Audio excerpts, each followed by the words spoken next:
Bangor International Airport in Maine is set to reopen tomorrow after last night's deadly plane crash. Yeah, that crash involved a private jet from Houston, and at least 6 people on board were killed. We have confirmed the jet took off from Houston's Hobby Airport and had stopped to refuel in Maine before heading on to Paris. The plane had been sitting outside in the snow for an hour and a half before it crashed during takeoff. Anieli Ruiz has the latest tonight. Anieli?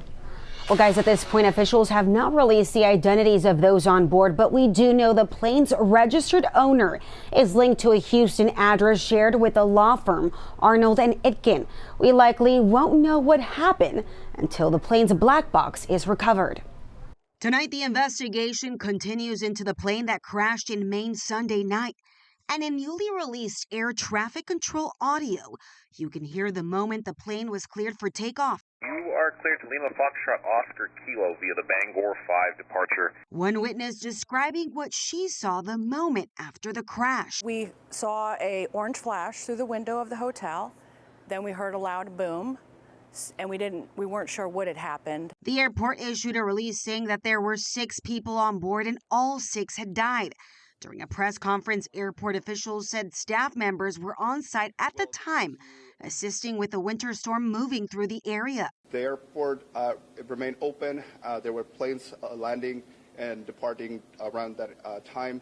While it's still too early to determine the cause, our meteorologist and pilot Pat Kavlin says investigators will focus on several key factors. The first big factor they're going to go through are pilot factors, right? Human factors, okay? The second factor they're going to go over is the aircraft itself. What does the mechanical log look like? Were there any issues leading up to the crash? And then, of course, weather is going to be some sort of factor in this crash. Aviation litigation experts tell us investigators will also rely heavily on data from the plane's black box. Those can be huge sources of information, whether they record the cockpit, the communications of the pilots, that would be terribly important, or just data about the plane. One major clue, he says, is how the aircraft crashed upside down. A lot of aircraft can't fly for very long, if at all, upside down, so or even at a very high angle of bank, right, let alone completely turned over. And again, NTSB investigators should be arriving today or tomorrow and will start going through the crash site to collect the evidence. Anieli Ruiz, KHOU 11 News. Still ahead on